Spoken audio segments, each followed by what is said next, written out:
ठीक आदमी हूँ, लेकिन मैं आया यहाँ तो आके बहुत सारी बातें मैंने यहाँ देखी इनके संस्थान में, क्योंकि इस तरह के संस्थान में एक आध बार और जाने का अनुभव मुझे प्राप्त हुआ है। मैं एक शिक्षक होने के नाते सबसे पहले बता दूं कि मेरा पूरा नाम मोतीउर रहमान खान है, जो बीच में डॉक्टर एम रहमान हो गया जब मैंने पीएचडी किया। मैं 3 विषय में मैं पीएचडी हूँ और गुरु की उपाधि मुझे डॉक्टर एपीजे अब्दुल कलाम ने दिया था 2007 में, और 2007 से मैं गुरु रहमान के रूप में जाना गया और जाना जा रहा हूँ।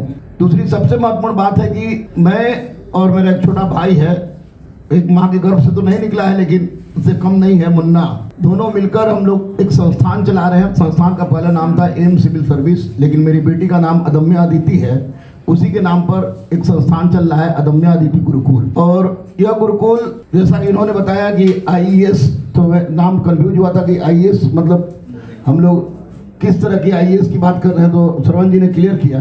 फिर मैंने उनसे पूछा क्या बात है हमको बताइए, तो उन्होंने कहा, लेकिन सारा मेरा जो कन्फ्यूजन थी वो कन्फ्यूजन दूर हो गई।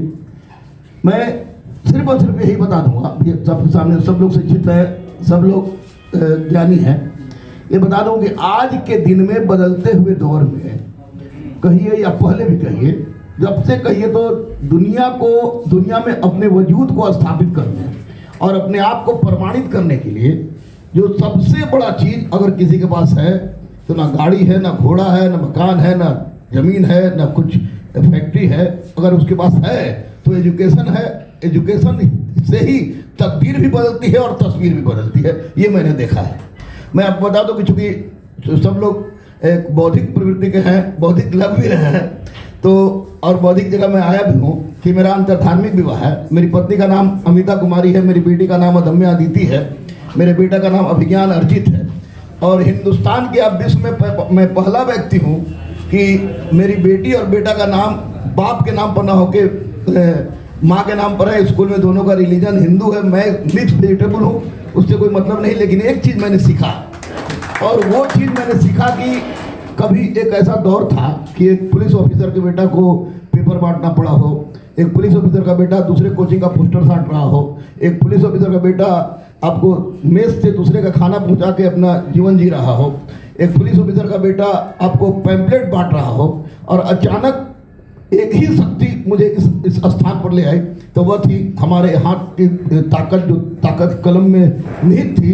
क्योंकि स्कूलिंग और कॉलेज बहुत ही अच्छा जगह से हुआ था और संस्कार के दायरे में हुआ था, इस कारण बस आज मैं यहाँ तक पहुँचा हूँ कि हजारों गरीब अनाथ असहाय बच्चे जो बिहार, झारखंड, उत्तर प्रदेश या हिंदुस्तान के किसी जगह पर हों, चाहे क्लर्क से कलेक्टर हो या सिपाही से एसपी हो, एक पुलिस ऑफिसर का बेटा अपने बाप को बाप कहता था। और आज हजारों हजार पुलिस ऑफिसर अगर गुरु रहमान का चरण छूते हैं तो निश्चित रूप से माँ सरस्वती और भारतीय संस्कृति और सनातन की देन है। और इसी से प्रभावित होकर जब मोहन भागवत जी का इन्होंने नाम लिया, तो मैं बता दूं कि मैं विश्व का प्रथम मुसलमान हूँ जो मैंने मरणोपरांत अपना संपूर्ण शरीर दान कर दिया है दधीची दे दान समिति में, और इसलिए मोहन भागवत जी ने हमें सम्मानित किया था। दूसरी कोई ऐसी बात नहीं, मैं किसी पार्टी का प्राथमिक सदस्य भी नहीं हूँ, लेकिन इतना अवश्य है कि मैं अगर आज ये बोलूं तो कोई किसी भी तरह का कोई संशय नहीं होगा, कोई संदेह नहीं होगा, किसी को बुरा नहीं लगना चाहिए, लगेगा भी तो कोई मुझे फर्क नहीं पड़ता है कि आज बैकवर्ड फॉरवर्ड दलित हिंदू मुस्लिम के जाल में हम लोग जो घूम रहे हैं, इसका एकमात्र कारण है कि आज हम लोग शिक्षा से कहीं ना कहीं से दूर हट रहे हैं। और वो भी कैसी शिक्षा, जिस शिक्षा में मानवीय गुण नहीं हो जैसा कि इन्होंने बताया, जिस शिक्षा में भारतीय संस्कृति की पहचान नहीं हो जैसा कि इन्होंने बताया, आज जिस शिक्षा में हमारी सनातन परंपरा को किसी न किसी रूप में ठुकराया गया है, उस शिक्षा से हम लोग दूर हैं। आज यूक्रेन में बिहारी छात्र पिटा रहा है, यूक्रेन के में बच्चे रहते हैं, जो बच्चे रहते हैं उनके माँ बाप रो रहे हैं, रूस में जा रहे हैं, लीबिया जा रहे हैं, अगर मौका मिले तो बिहार का लड़का दूसरे ग्रह पर भी चले जाने पढ़ने के लिए। लेकिन ये व्यवस्था क्यों उत्पन्न हो रही है, तो इसके लिए दोषी है सरकार। मैं मीडिया बंधुओं से भी बोल दूं स्पष्ट रूप से, दोषी इसलिए सरकार है कि कोई अल्टरनेट व्यवस्था नहीं करती है और पैसा इतना ज्यादा रखती है कि माँ बाप अगर किडनी भी बेच दे तो बच्चा को नहीं पढ़ा सकेगा। तो मैं इस मंच से आपको आईएएस के जो भोपाल वाले भाई हैं, इनसे सिर्फ आपसे यह रिक्वेस्ट करूंगा कि आपके द्वारा किया गया कार्य निश्चित रूप से सराहनीय है, निश्चित रूप से प्रशंसनीय है। मैं ग्रेट सैल्यूट करता हूं इसके लिए। और मैं प्रतिदिन 10,000 बच्चे हमारे पास आते हैं जाते हैं, और जो बच्चे आते हैं, कभी कोई ताड़ी बेचने वाला का बच्चा कभी ऑफिसर बनता है, कोई प्राइवेट स्कूल के टीचर की बेटी आईपीएस बनती है मीनू, कभी चंदन कुशवाहा जैसा बच्चा आईपीएस बनता है, कभी संजीव डीएम बनते हैं, तो कभी आपको ध्रुवकांत ठाकुर आईपीएस बनता है, असलम कभी इनकम टैक्स कमिश्नर बनता है। तो वो ऐसे ऐसे बच्चे बनते हैं जो गरीब होते हैं, जिनके पास पैसा का अभाव रहता है। तो मैं आपसे एक रिक्वेस्ट करूंगा कि इतनी फैकल्टी आपने जोड़ी है, बहुत अच्छा है, बहुत अच्छा है। उसमें एक कोशिश करके आप मेन मेडिकल का फैकल्टी जोड़िए, ताकि मेडिकल की ललक बच्चों में देखी जा रही है। और वही कारण है कि यूक्रेन जा रहे हैं, पिटा रहे हैं, रूस जा रहे हैं, लीबिया जा रहे हैं, या कहीं भी जा रहे हैं, तो उसका कारण है कि मेडिकल में की पढ़ाई वहाँ सस्ती हो जाती है और यहाँ पर करोड़ों रुपया देने पर नहीं होता है। तो एक मेडिकल का आप जोड़ दीजिए, और गरीब, अनाथ, असहाय, दिव्यांग, ट्रांसजेंडर, शहीद के परिवार और जिनके पिता बॉर्डर पर रहते हो, उनको कम से कम आप उनको पढ़ाने में उनसे फीस कम लीजिए। अब मैं तो कहूँगा कि उनसे फीस न लीजिए, कोई ऐसी व्यवस्था कीजिए ताकि समाज का कल्याण हो। क्योंकि याद रखिएगा कि शिक्षा से एक व्यक्ति का विकास नहीं होता है। अगर कोई व्यक्ति शिक्षित हो जाता है तो उसकी परिवार सुधरती है, और परिवार सुधरती है तो 3 कर्तव्य है हमारे यजुर्वेद में, और आपस्तम के गुरु सूत्र में आप लोग जानते होंगे। चौथा कर्तव्य मैंने विष्णु पुराण से उठा के उसमें जोड़ा है कि स्वयं के प्रति, परिवार के प्रति, समाज के प्रति, और चौथा कर्तव्य है राष्ट्र के प्रति। इन चारों कर्तव्यों के प्रति अगर व्यक्ति अवगत नहीं होता है, और अवगत नहीं होता है तो इसके लिए सबसे बड़ा दोषी होता है वह स्कूल, वह कॉलेज, वह संचालक व्यवस्था, वो फैकल्टी। इसलिए सारे फैकल्टी से मैं अनुरोध करूंगा, सारे स्कूल वाले से अनुरोध करूंगा, आपकी जितनी फैकल्टीज है उनसे अनुरोध कर रहा हूं, आपके चेयरमैन सर से अनुरोध कर रहा हूं, हो सकता है मेरी आवाज पहुंचाएगा, कि उनको आप सब कुछ बनाइए, इंजीनियर बनाइए, डॉक्टर बनाइए, सब कुछ बना दीजिए, सब चीज का डिग्री दे दीजिए। लेकिन ये मत भूलिएगा कि उनको इंसान भी बनाइएगा, उनको भारतीय भी बनाइएगा। क्योंकि अगर इंसान नहीं बना, भारतीय नहीं बना, तो उसका कुछ भी बन जाना बेकार है। क्योंकि इस देश की माटी की रक्षा करने के लिए हम लोग इंग्लैंड से किसी को आयात नहीं करेंगे। यही के बच्चों से, यही के बच्चियों से हम लोग क्रांति लाने का प्रयास करेंगे।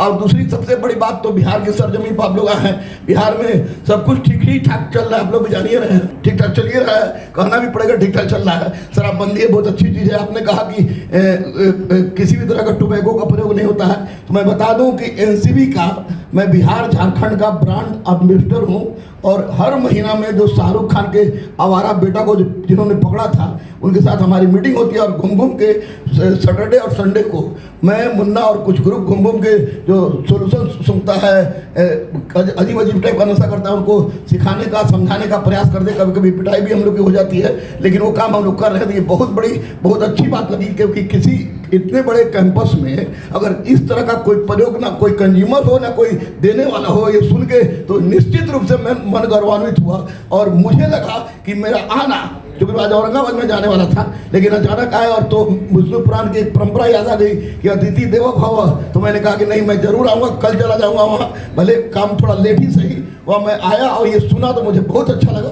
मैं सैल्यूट करता हूँ आपको इस चीज़ के लिए कि आपके कैंपस में इस तरह की कोई बातें नहीं है जिससे बच्चे बिगड़ते हैं। दूसरी सबसे बड़ी बात है कि रिक्वेस्ट करता हूं आपसे कि आप मेडिकल का ब्रांच भी डालिए, और ऐसा ब्रांच मत डालिए जो कि पहले से चल रहा हो करोड़ों रुपया का। कम से कम ऐसा ब्रांच डालिए जिसे 25-30 लाख में बच्चे पढ़ सके, जिसके लिए उनको यूक्रेन जाना ना पड़े, उनको रूस जाना ना पड़े, उनको चेचेनिया जाना ना पड़े, उनको दूसरी जगह जाना ना पड़े। उसकी बात आप यहीं पैदा कीजिए। और भारत की संस्कृति में वो दम है, भारत में ये दम है। अगर परिवार से ग्राम, ग्राम से 20 से जन, जन से जनपद, जनपद से महाजनपद, महाजनपद से साम्राज्य बनाने की शक्ति अगर भारत रख सकता है, तो निश्चित रूप से एक बच्चे को एक इंसान बनाना, एक ऑफिसर बनाना, एक भारतीय बनाने की क्षमता आप लोग के पास है। मैं आईएएस के एकदम उज्ज्वल भविष्य की कामना करता हूं। और निश्चित रूप से बहुत सारे गार्जियन हमारे पूछते हैं कि इस फील्ड में बच्चा को भेजना है, क्या करें। तो कोई आइडिया मेरे पास नहीं रहता था। मुन्ना भाई से पूछे तो मुन्ना भाई के पास भी कोई आइडिया रहता था, उसके बावजूद विश्वास की कमी होती थी कि किसी को भेजे और वहां पर गड़बड़ हो जाए। तो आपने जो विश्वास दिलाया है, इतने लोगों के सामने दिलाया है, तो निश्चित रूप से हम लोग आपके साथ थे, हैं और रहेंगे, क्योंकि हम लोग बच्चों के साथ थे, बच्चों के साथ हैं और बच्चों के साथ रहेंगे, जिसका मूल उद्देश्य है इस देश का उत्थान करना। मैं कसने और करने में मेरे कोई फर्क आपको नहीं मिलेगा।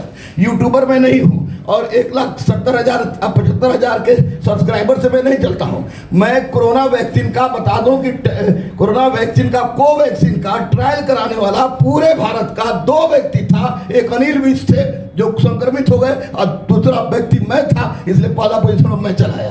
तो मैं रिस्क लेने का आदी हूँ। एजुकेशन में भी रिस्क लिया और आज हर घर में जहाँ खाना बनने के लिए चूल्हा नहीं जलता था, आज उस घर के बच्चे अच्छे स्कूल में पढ़ रहे हैं। अंगद है आपको अतरी थाना प्रभारी, वो बिल्कुल फटा हुआ चप्पल पहन के आया था, बिल्कुल नक्सल खेल से आया था। उसकी बेटी IAS करती है और उसका बेटा आपको IRS में क्वालिफाई करता है। तो इससे बड़ी गर्व की बात क्या हो सकती है किसी शिक्षण संस्थान चलाने वाले संचालक का या शिक्षण संस्थान के फैकल्टीज का। तो मेरा अनुरोध, अगर आप लोगों ने चीफ गेस्ट के रूप में बुलाया, चीफ गेस्ट तो मैं नहीं समझता हूँ कि क्या होता है, लेकिन सारे के सारे लोग चीफ गेस्ट हैं, हम लोग मिल रहे हैं तो सब के सब अपने हैं। गेस्ट तो भारत में चलता ही नहीं है। तो मैं बस यही अनुरोध करूंगा कि गरीब को उठाइए, गरीब को पढ़ाइए, क्योंकि जिस दिन भारत पढ़ गया उस दिन भारत विश्व गुरु खुद बन जाएगा। नेताओं के चोचलेबाजी से, चाहे किसी दल का नेता हो, उसके चोचलेबाजी से भारत विश्व गुरु बनने नहीं जा रहा है। भारत विश्व गुरु बनेगा तो उसके लिए एकमात्र कारक होगा शिक्षा, एकमात्र कारक होगा इनके जैसा ऑर्गेनाइजेशन, एकमात्र कारक होगा जो और अन्य लोग आए हैं सारे के सारे शिक्षाविद हैं, उन लोगों के माध्यम से होगा। क्योंकि हम लोगों को बम बारूद पिस्तौल गोली से सिस्टम नहीं बदलना है। हम लोग भारतीय संस्कृति के झलक है। हम लोग को कलम के बल पर क्रांति लाना है, कलम के बल पर क्रांति लाना है। मैं विश्वास करता हूँ, विश्वास दिला रहा हूँ इनके तरफ से, दिलाओ ना, इनके तरफ से विश्वास दिला रहा हूँ कि इनका संगठन निश्चित रूप से कलम से क्रांति लाएगा। गरीब, अनाथ, असहाय, दिव्यांग, ट्रांसजेंडर सहित के परिवार और जिसके पिता बॉर्डर पर हैं, उसके लिए निश्चित रूप से बहुत ही महत्वपूर्ण कार्य करेगा। जय हिंद, जय भारत, भारत माता की जय। धन्यवाद।